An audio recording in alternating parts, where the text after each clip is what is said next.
Aloha and welcome in. Mahalo for stopping by. We are going to make the wrap up of week 13 a little bit shorter. Well, who knows, with me, I'm long-winded, right? So this could end up going for an hour.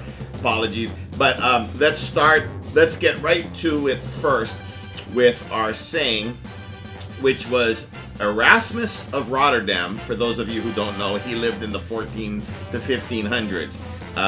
But he said, the less talent they have, the more pride, vanity, and arrogance they have. All these fools, however, find other fools who applaud them. And you already know where I'm going with this. And an Orthodox rabbi by the name of Celso Kikirkorn, I believe, if I'm butchering his name, I apologize. His last name is spelled Cukierkorn. And he is currently alive. He is an Orthodox rabbi. And he says arrogance is knowledge minus wisdom. And all of us old farts can tell you over and over again that's true. I bring this up only to point to, yet again, Shedeur Sanders. I'm just telling you, I hate the kid's attitude. You know, here's a little bit of talent there and so forth and so on. I just can't get over how everybody keeps making him out to be a starter. So this was the week. All the reps at home, depleted San Fran defense, and he got nothing done. The one touchdown that he threw, we can all watch the video together. Guy was wide open by 20 yards, and he got it to the guy. But there was a key throw with Jerry Jeudy in the game where he had a clean pocket and overthrew Jeudy by about 5 yards. He hits Jeudy on the fly with that one. I may change my tune because Jeudy walks in for a touchdown and that becomes a game. And a lot of people, a lot of the data had everyone taking Cleveland at home, Cleveland's defense, the dog, all of that. We gave out a little bit of that on a money line parlay because, again, as much as I'm against it, we collect all the data all week long and we provide you with the overall data of the best pickers, the best pundits, the best math, the best models, everything combined. Like we say, we give a shout out to like the Cynthia Freuland girl from the NFL Network because her models are spot on when it comes to the spreads. But she's really, really sharp in the winning percentages of outright. She against the spread, not so much. But again, step one in the work we do is you have to figure out who's going to win. Perfect example, prime example, Carolina and the Rams. That if you knew Carolina's going to win outright or a high percentage to win that game, or Rams is going to lose that game, well, that's a no-brainer, getting double-digit points, right? And to that point, this is the kind of data we collect. And so it's not just me giving you my opinion or picks. A lot of times I'm against some of these picks. But again, we do the work. We spend 80 hours a week. We collect all the data. We provide it to you. And hopefully you can make a good decision out of that. Along those lines, congratulations yet again to everyone on Thursday who followed us. We hit a 3-team money line parlay, and it's actually a 4-teamer because, like we teach you, grab a random 4th team. We said even if you took Patriots on Monday night as a favorite, but at the money line, or if you like them, you wanted to get a more return, you could take them minus the 7.5. But we always suggest that you take the money line so that you can hedge it the other way. But if you would have done something like taken R3 from Thursday, which was, again, Green Bay outright, Dallas outright, and Cincinnati outright, you could have been impatient and just paired it with Friday's dog on the Bears, and a 4-teamer with like $10 would have paid you like $1,500 in return. Because again, my son will show you. We have some picks for you this week. Not all of them are winners, but again, we're showing you how to play the game in a way that you're little risk with a big, massive, high reward. I would argue to the point that the way I'm trying to teach or put out there what we do, that you could lose practically every week all year long, which I get it would be frustrating. But if you just have, if you have a bankroll and you're taking all of our picks, then you're betting each one individually, right? 1 unit per pick, what have you. But on our cases where we're throwing you the parlays, the money line parlays, the teasers that we've taught you about in the past weeks and so forth, you could go the whole season and up until like now, like where we're at now, closing up week 13, you could be completely losing every week because you only have $5 or $10 to bet. You only have a budget of $25 in total. So you're following on, say, our parlay picks. Well, Thursday got you into the winner's circle, and the smallest one we had was a 4-teamer with the 3 pros on Thursday, and Jayville, it's a college, on Saturday, which they actually won outright as well. And so $5 got you 500. So it was 100 to 1, basically, or 100x return on that one. And you collected. Now, what was beautiful about the Jayville game was exactly that they were playing Western Kentucky, and the way it went, Western was giving about 3 points. So you could have teased Western Kentucky and say like the Patriots on Monday night. You now would have been Western Kentucky plus 3 or even 4 points, depending on your where you booked it, and you would have hit your money line parlay, which cashed out, but you would have bet like say 100 on the teaser to offset it, and you would have scooped because you would have nailed the Western Kentucky plus, because Jayville only won by 3, and the fact that Western was giving 3 means you should have been plus 3 or 4 or 3.5, somewhere in that range. So you middled it and you scooped everything, and then of course Monday night you would have just either let it run, or you might have hedged it a little bit. But again, Patriots at home, even or minus a half, that's kind of a high percentage. Not a no-brainer. There's no guarantees. The Rams lost to Carolina, but you would let it probably run in that position because you're looking now at percentages and the return and the position you're in. You know, and again, yeah, the rest is history. All right, so we'll close out there. I do have for you, besides once we review the week and look ahead, I do have a couple of money line parlays for you to start your week off. To get them in now. It won't matter because again, money line you need to win. But I'm also going to have you play them with the points. And I have a few for you, so we'll get to that in a minute. But let's just wrap up again the rest of this week. So we started out again Thursday with the money line 3-teamer. We gave you Philly. Unfortunately, we looked at it as Philly back against the wall, trying to make the playoffs. Chicago, much weaker schedule, but we have underrated, or we have undervalued Chicago a lot this year, and we are learning. On Friday we learned a hard lesson, so we made the mistake there. But we gave you Ohio State on Saturday, a very rare college play, but when we give you something like that, that is like our best bet, because we only do 1 or 2 a year in the regular season. As the college playoffs or championship scenario begins, we will be giving you some college. That being said, it's only about cashing out.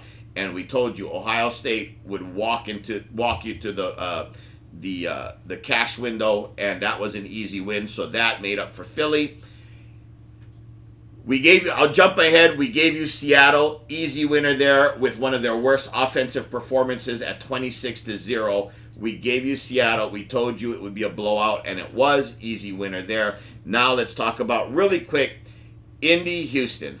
Are you kidding me? The refs stole or handed the game to the Texans. We had a bunch of penalties not called. So there was a PI in there that kept Houston's drive alive at one point, costing us the cover, where no one even touched in the review. Even the booth, the guys were saying it was a horrible call.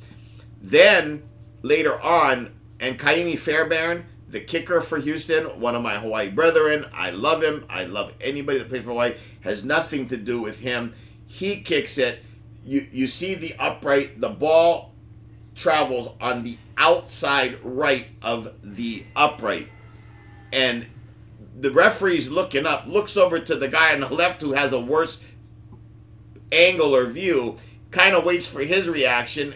His hand's kind of like, are we going to call it good, kind of? And he goes ahead and raises his hand. Clearly, they even talked about it, Chris Berman on NFL Primetime. It was a horrible call. And why that's so significant was because Houston at that point goes up by 4, which again, the touchdown should have never happened because of some BS ref calls. But they go up by 4, causing Indy to have to go for it when they were in field goal range. Rather than kicking a field goal for a tie and maybe playing for overtime and a cover, we get Indy going for it on 4th down, and again, the game ends. Again, all that matters is we either win or we lose, and on that one, but if you go back from week 1 and you look at all of our losses, except for, and the only one that I still hate myself for making that call with our data, except for the week that Seattle played Arizona and blew Arizona out, we were on the Arizona side. Except for that one game, every win we've had has been pretty easy or pretty comfortable and pretty like played out the way we expected it to. And on the losses, very fluky. But the games, we were in it till the end every time, and it just drives you nuts because again, something's got to be done about these refs. So anyway, we get, again, it's a little bit of excuses, a little bit of whining from me, apologies, but we just want you to understand that we really are doing the work. And if you go back and look at the wins that are nice, and you go back and look at the losses, the few that we've had, they're really fluky or really one-offs. So there's that. I'll touch on Shadur real quick for a moment. Again, like I said, all I've seen from him this past week against a depleted San Fran defense at home with one of the NFL's best defenses on their home field. And he missed Jerry Jeudy wide open running in for a touchdown. The only completion that he had that was of note, the touchdown, was a guy that was wide open by 20 yards. But I wanted to touch on, I actually think that the Browns this week is a decent play, mainly due to their defense and at home, and the Titans being such a dumpster fire. So it's not so much that I'm caving in to the Shadur narrative more than I am believing in the coach, the defense, the home field, the cold weather, and just the Titans being just still a dumpster fire. They haven't shown much growth recently, and so there was that. Another wrap-up I want to talk about real quick is Monday night. We didn't give you a play because all the data that we collect said that the Giants plus the 7.5 was the side to be on. I hated it. I made a executive decision. I put a kibosh to that, especially on Monday night on national TV at New England. I'm thinking, the quarterback is, he knows he's in the race for the MVP. He knows he's got his team in position in the number 1 seed. Vrabel is a great coach. The New England is actually a year ahead of schedule. We didn't expect them to be this good, but like I've shown you, and we will show you again at the end of the year, we have Super Bowl tickets for the Patriots. Our long shots, AFC, were the Patriots. We had Pittsburgh, who's still in it because that whole division's a dumpster fire. And then the Chargers. And again, when you're betting the early exactas with the Super Bowl hopeful outcomes, you're talking about betting 10, $5, $10 for a return of thousands to tens of thousands. And so you only are taking long shots. Nobody, or not nobody, I wouldn't take, like when I was doing it there in August, I thought for a moment that, like Detroit were your favorites. Philly was your favorite. A common favorite theme of a lot of pundits was Philly and Buffalo to be in this year's Super Bowl. But a $10 bet wouldn't even get you a couple $100. And so, not if it's right, then it's a great bet. We didn't even think that that would be right, and we were right. And we took a lot of our long shots, and a lot of our long shots right now are all in a position of literally going to make the playoffs, and they have a path. We have, again, I've talked about it many times, we have Denver and Seattle, where a $10 bet's getting us either $14,000 or $16,000, and we actually bet that one twice. I don't expect it to come to fruition because there are glaring holes that Denver does have in obviously their quarterback position, but I think and I hope that Bo Nix gets better as the year goes on. Sean Payton gets him in a position to do the right the moves, get tight. Sorry about that. I had a little bit of a technical difficulty. As I was saying, so I don't expect the ticket to come to fruition per se. I'm hoping, hey, it would be a great story, right?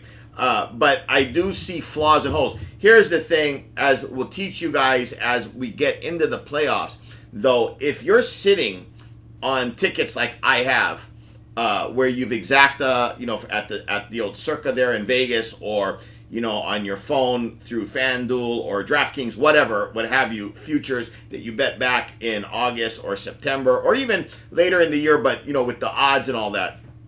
If you're sitting on leverage, you have teams or tickets where you're facing a large payout, and you can bet against. So, like, I'll use a perfect example. So we have like Denver. We need Denver to make it to the Super Bowl, and let's say on AFC NFC Championship weekend, in the first set is the NFC, Seattle and the Rams. Well, I have both tickets for Seattle and the Rams playing Denver, both of them playing Denver, and one of them playing the Patriots.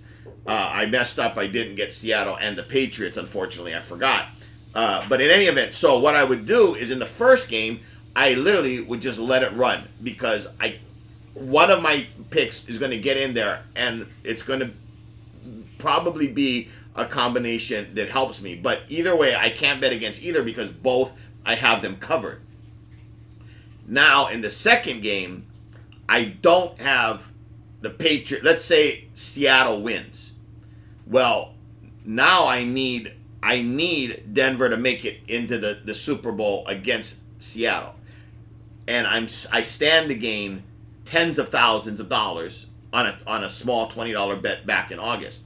So what I would do is I would take 5,000 probably, a quarter of the outcome, and bet it. If I'm lucky, maybe Denver's playing at home against the Patriots, and I could take the Patriots, say, hypothetically, if they were giving points, I'd have to bet money line.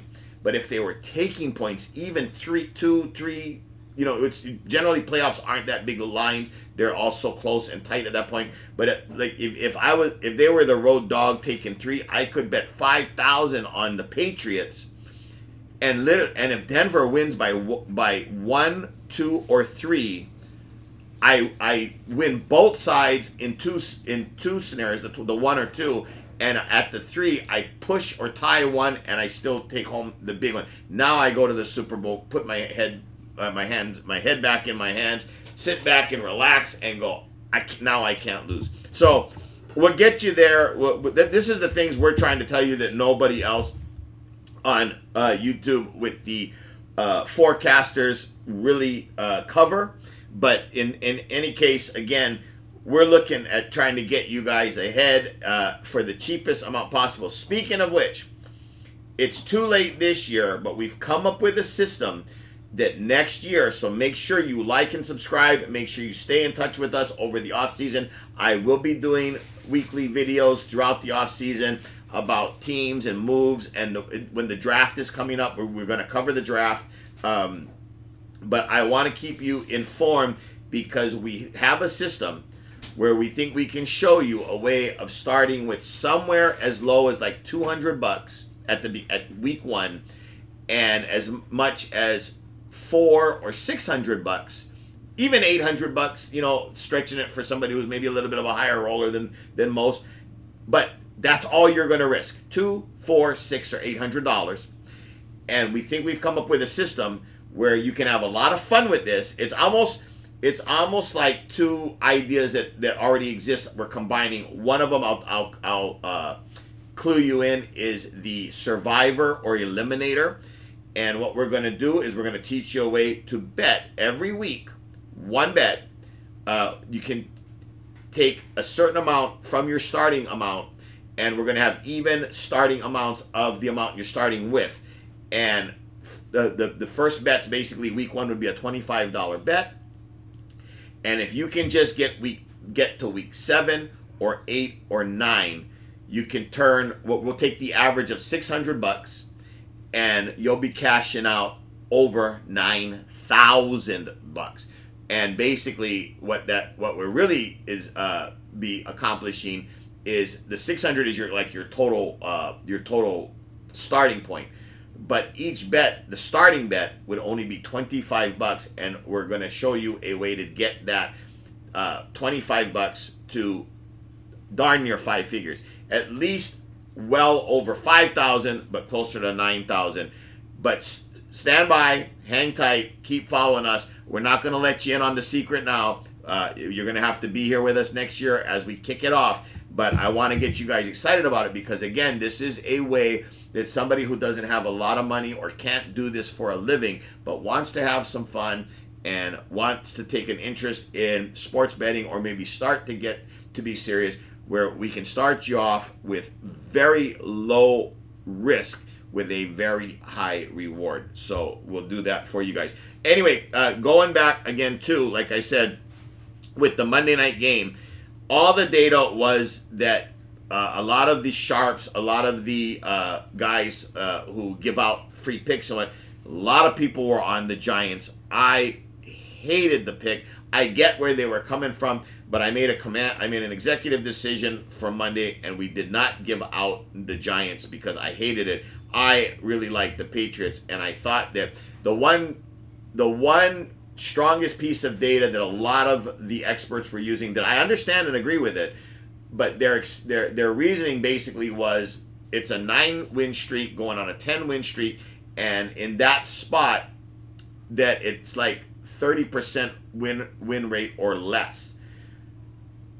But what that doesn't take into account, that I feel that I'm fairly good at, is reading the human side of things, reading the individuals that are the leaders in the locker room. That coach Vrabel is a different cat. He's a different breed. He gets his players up and ready to play. You've got somebody who's touched gotten close, Stephon Diggs, in that locker room, and he has changed over the years, and he is one of the leaders in that locker room, telling these guys to keep focused, stay focused, and play every down like it matters, no matter what the circumstances. And then you've got Drake May, who is just, he's, record setting quarterback.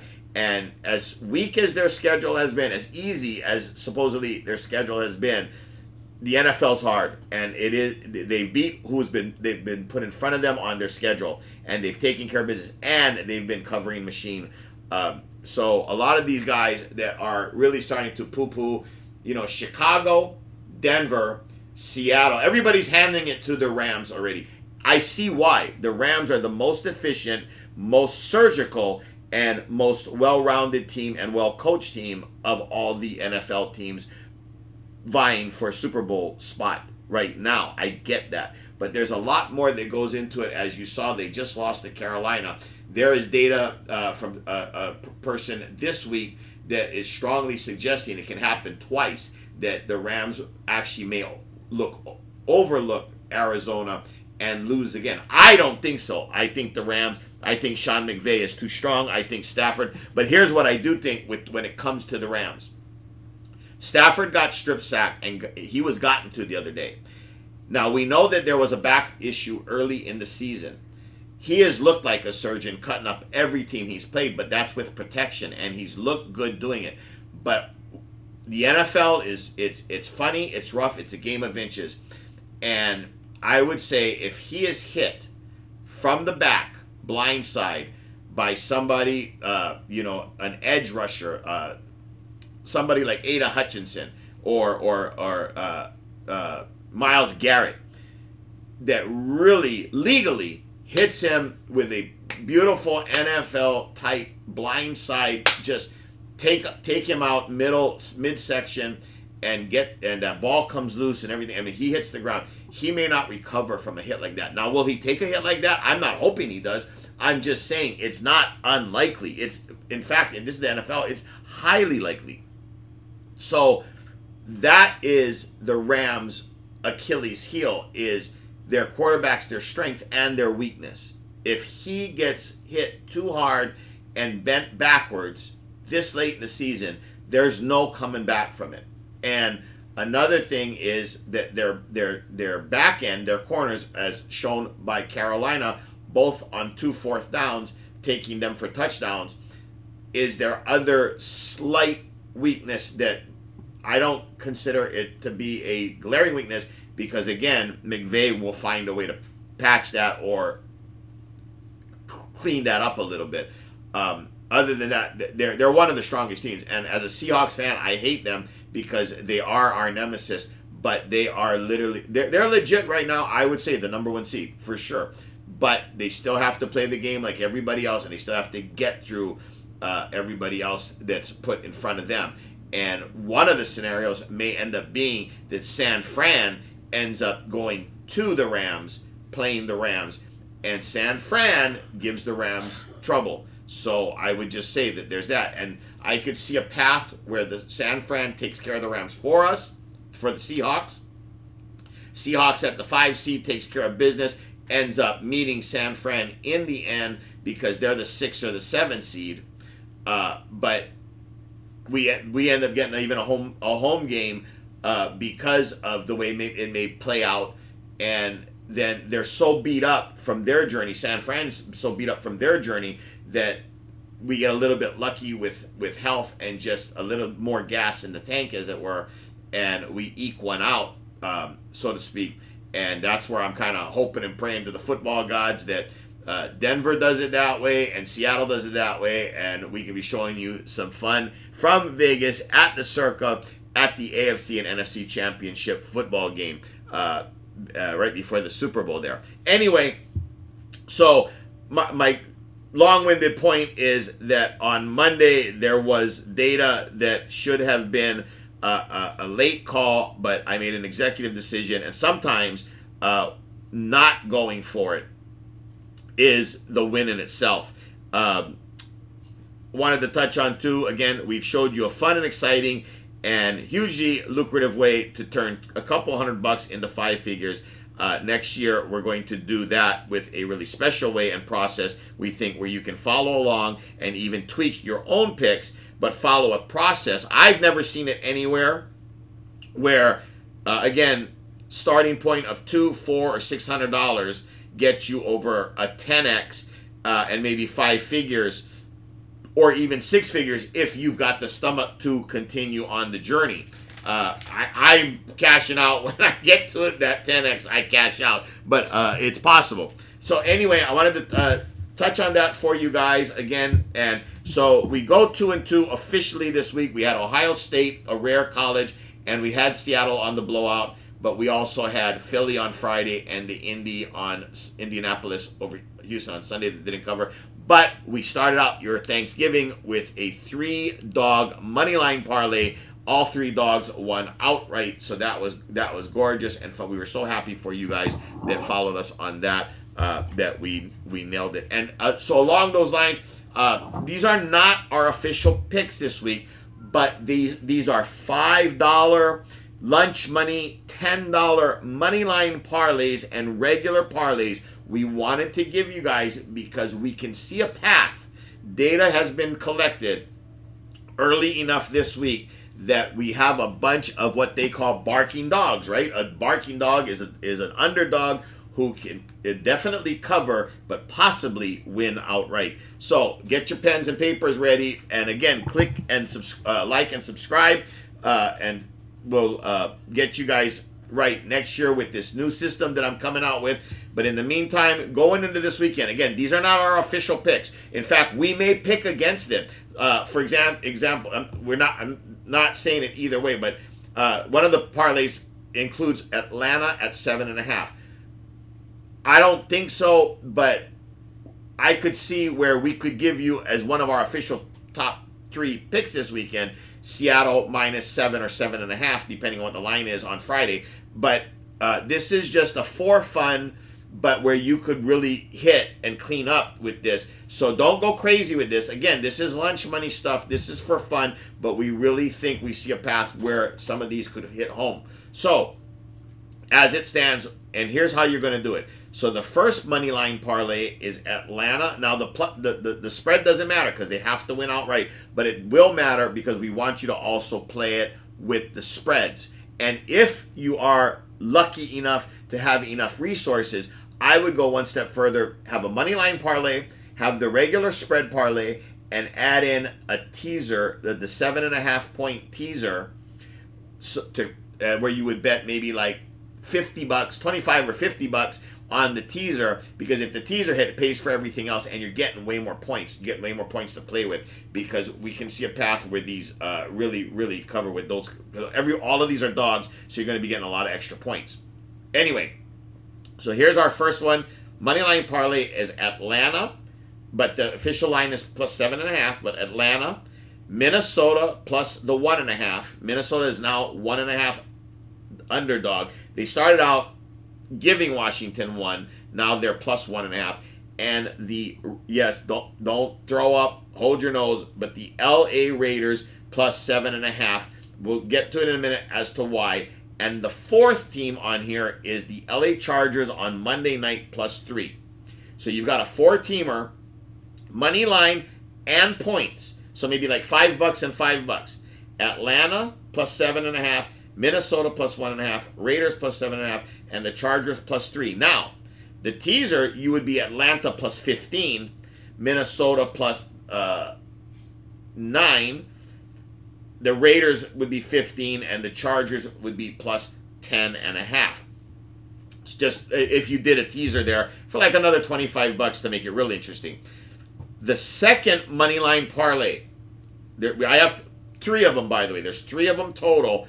Combinations, because with these parlays it's hard to put them all together and hope every single one hits. So we wanted to break them down, because again, if you get as far as Monday night with the Chargers plus the 10.5 on your teaser, and the Chargers just need to win on Monday night, of course you're going to bet money line on Philly the other way, or with Philly giving only maybe as little as 2 by Monday, you may be able to buy back the points or just bet them money line. Because you would bet at least what you have at risk, $100, or if you stand to make, say, $500, you're crazy not to bet 100 or 150 Philly money line the other way to offset it, so that you guarantee walk away with something. So the fourth team really doesn't matter in that sense. It happens to be the Chargers, which works out perfectly because it's the Monday night game. The second 4-team money line and point parlay we want you to do at lunch money is the New York Jets +3, the Steelers +6, Jacksonville +1.5, and again, add the LA Chargers. Again, if you're blessed enough to have that little bit of extra scratch, you'd then have the teaser where you've got the Jets +10.5, the Steelers +13.5, Jacksonville +9, and the Chargers again +10.5. Those are your 2 4-team moneyline parlays, point parlays, and if you're blessed, teasers. Now, final third one, we want you to start with Dallas +3.5 on Thursday, Atlanta, against my Seahawks, plus the 7.5 Arizona against the Rams plus 8.5. New Orleans plus 8.5. And the Chargers again on Monday night. Again, you're doing this one. It's a 5-teamer where you've got money line, the points, and if you're blessed, throw in a little teaser there to boot. New Orleans is playing at Tampa Bay. The problem with a lot of these are they're on the road. Dallas is at Detroit. Atlanta is at home, though, against my Seahawks. Arizona, they are at home against the Rams. And I'm telling you, the West, the division, you never know. Arizona Arizona absolutely could beat the Rams, although the Rams has been the Arizona Cardinals' daddy. The Rams have literally owned. It's bad. The Rams, how bad they own Seattle. Well, the Rams own Arizona even worse. But we think that the Rams could, one, kind of get caught looking past Arizona, and two, this is the time of year where teams are dangerous. All that talent and nothing to play for except a try. And like with the Raiders, there's going to be a lot of guys you've never heard of. Pete's going to be playing a lot of new guys and giving them their chance. So you just can't measure the human heart and the try. I'm telling you that the NFL's hard, and you just never know. So this week on that one, again, Dallas, Atlanta, Arizona, New Orleans, and the Chargers. Then what we would suggest is you maybe mix and match. So parlay 1 and 2, where you'd put Atlanta, Minnesota, Raiders, Jets, Steelers, Jacksonville, and the Chargers. So you'd end up with a 7-teamer and mix and match number 1 with number 2, like I just did, and number 1 with number 3, and number 2 with number 3, if you can afford it, for a couple of bucks here and there. For a 7-teamer, I would put more than, whatever the minimum is, $1-2, because not likely that you're going to hit it, especially the money line style, but it is so massive if you do hit it. So it's worth the fun.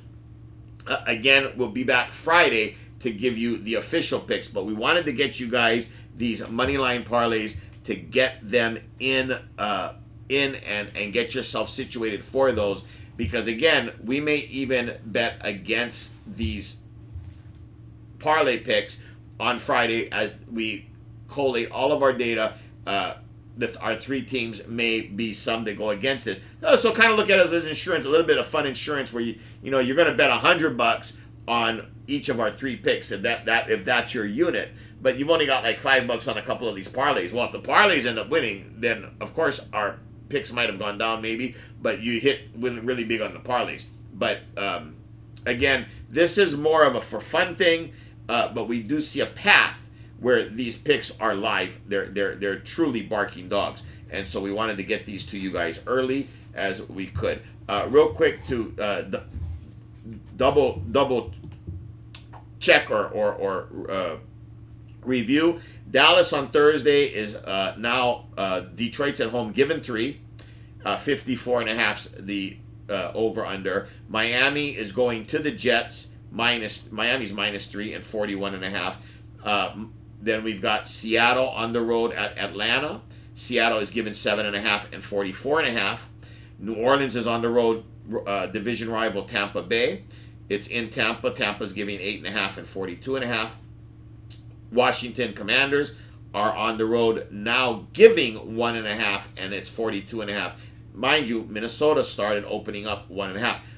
The word is J.J. McCarthy, the quarterback for the Minnesota Vikings, will play, as will Jaden Daniels for Washington. Supposedly, double check that. But if you're playing that game or whatever, but like on our parlay, it doesn't matter. It's all about the number. It truly doesn't matter who the starting quarterback is, honestly. The next game is Indy minus now only 1.5 at the Jacksonville Jaguars at 47.5 is the over-under. This one, historically, Indy has owned Jacksonville. They have literally owned Jacksonville like the Rams owning Arizona. But there may be a turning of the page, if it will. We'll let you know Friday. We're still collecting data on that, but there looks like there could be a possible play on that game, but we will let you know. Pittsburgh is at Baltimore, huge division rival game, and this one is for the lead of the AFC North. Baltimore is right now down to 5.5 and 43.5, and a lot of pundits are thinking that it's more of the situation. Historically, these two coaches, Tomlin and Harbaugh, when they go at it, a dog of more than 3 points is like almost 80% to cover. So keep that in mind. Cleveland is at home, giving 3.5. Yes, they are giving 3.5 to the lowly Tennessee Titans. Cleveland is giving 3.5, and it's down to 33.5. If you like that under, I would get it now at 33.5 because there are experts that are saying it could be down to 31 by game time, and you could literally see that game ending in a 6-3, 9-6, 9-3 type situation. Neither side scores a touchdown, and there's a couple of field goals, 6-3 type deal. We don't think Shedeur can move it at all. In fact, we think that he could be the reason why Tennessee wins this game by throwing a pick six or a strip sack fumble. But we have enough faith in Cleveland's defense and at home, the way Cleveland plays, and how bad Tennessee is, that we think that Cleveland is a decent call. There's not one of our picks. We're just giving you kind of our mindset. We think that they are a...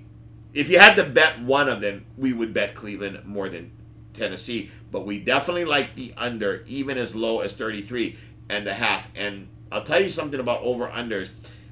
When it gets down to under 36, 35, the human nature is to say, well, that's only a couple of touchdowns from both sides. If it's a 14-14, it's about to go over, because unless it ends in a tie. But when it gets that low, the odds makers know they don't hand out free money. The odds makers number is like surgical, and it tends to stay under more than it does go over. Just be weird. Look up the history of over-unders when it comes to stuff like that, those kind of numbers. Just like if the number is really high, like at 54, 55, and everybody goes, well, then that's got to go under. It generally tends to go over even more. Just like the super high numbers go high, they go over. The super low numbers, they do stay under. So because human nature is to go against the grain at that point. So just keep that in mind. Cincinnati's on the road at Buffalo. Buffalo is coming off a big win with the big run. And that's the thing. So with the Buffalo game, other than Cooks, who ran crazy, they didn't really put a big effort into that one. So Buffalo is pretty rested and helped. It's not like they're beat up after that game. And they're given 5.5 and 52.5. And based on what everybody just saw Thursday night with the Cincinnati game at Baltimore, that Cincy is a huge public dog this week. So be careful, because generally when there's a huge public dog and everybody ends up going on the same side, the wise guys, the dog, the public, and especially when it's a public dog, it tends not to do well. So be careful there. We're just saying we could end up coming back and telling you exactly, again, as we collect the data, we'll let you know, but just be careful. Denver on the road. This is a divisional game as much as a dumpster fire the Raiders are. We don't think that Sean Payton will be overlooking anybody going forward, because they're fighting for that number one seed. But Denver's minus 7.5, and right now the over-under is 40.5. Raiders are dangerous because Carroll is going to start a bunch of guys that haven't had a lot of chance to play this year, but now that they're playing for nothing except pride, we could see where a lot of guys come out of nowhere and give it their all. And you never know. It's something you can't measure, because we haven't seen much action from some of these players, so you don't know what you're going to get with games like this. Chicago at Green Bay. This is a divisional rivalry. Again, another one where Green Bay has been Chicago's daddy. It's right now Green Bay giving 6.5 and 44.5.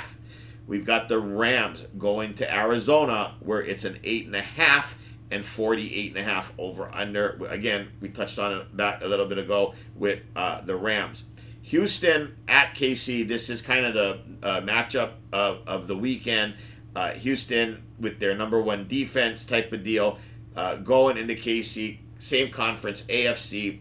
Kansas City fighting for their playoff life. Houston trying to break in and secure a playoff spot, and with their defense. And so KC, it's actually been bet down. Opened at 4.5. It's now 3.5 and 42.5. So that's interesting, telling you that there's some sharp money moves on Houston. Finally, on Monday night, we have Philly giving, depending on the book, 2.5 to 3. A lot of places are 2.5, but there are some 3s out there depending on what side you like. And it's gone down from 43.5 to 40.5 when it opened at 43.5. The Chargers may get back their running back Omarion Hampton, which is a big deal, although Kimani Vidal did an excellent, amazing job last week, breaking off a big touchdown run. And Philly, as you know, from Friday and from this past month and a half, they've got some internal issues that they keep denying, but it keeps showing up in the score on the field. So Philly at the Chargers, and again, both of these teams are fighting for their playoff lives. So there's a lot of good games we feel this week that we will get back to you on Friday with 3 of them. As I talked about, we're going into the college football playoffs, so we will have some picks now and then for you there. But in general, we wanted to give you guys the money line, point, and teaser parlays early, which we did. Go back and listen because we think that there's a path to some more action. And again, these are not big bets. These are $5 bets and $10 bets, little lunch money stuff that you can afford. But if you nail it, a $5 or $10 bet could mean $500 to $1,000, depending on the combination that that hits and what we've given you there. So have some fun with this weekend. But again, we will be back on Friday. We originally had looked at possibly giving you the Thursday game, which is Dallas at Detroit, but there's conflicting data where we've got some of the smart guys that we know, they're adamant that Detroit is undervalued here because of recency bias, and we have a bunch of guys that's saying, Dallas is on momentum, they're hitting on all cylinders, and they're pushing through, and it's kind of this one stock is rising and one stock is falling, where there is a third party where they talk about buying at the low and selling at the high, kind of like stocks, where you'd be selling Dallas at the high point or selling Dallas at the high point and buying Detroit at the low point. So we've got a couple of guys or a couple of groups that like Detroit for value, and we've got a group that is like they're convinced that Dallas is going to break into the playoffs and basically take Detroit's spot in the NFC side of things. And Detroit's not going to smell the playoffs this year. So we are going to sit back and watch this game and really watch and see, who was right and what the breakdown of this would be, because it will matter going forward in the last 4 or 5 weeks of the regular season and into the playoffs.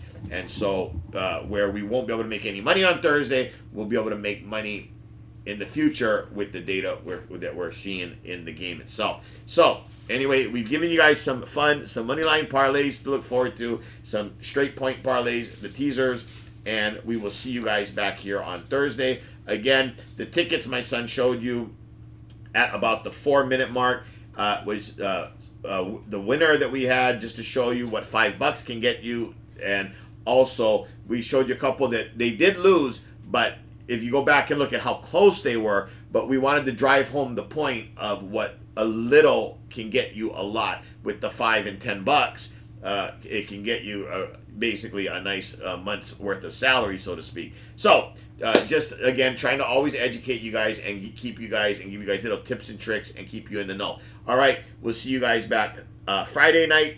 Aloha and mahalo. Be good to yourselves. Be kind to each other. And again, congratulations for your Thursday nice moneyline dog parlay there. We'll see you guys Friday. Aloha.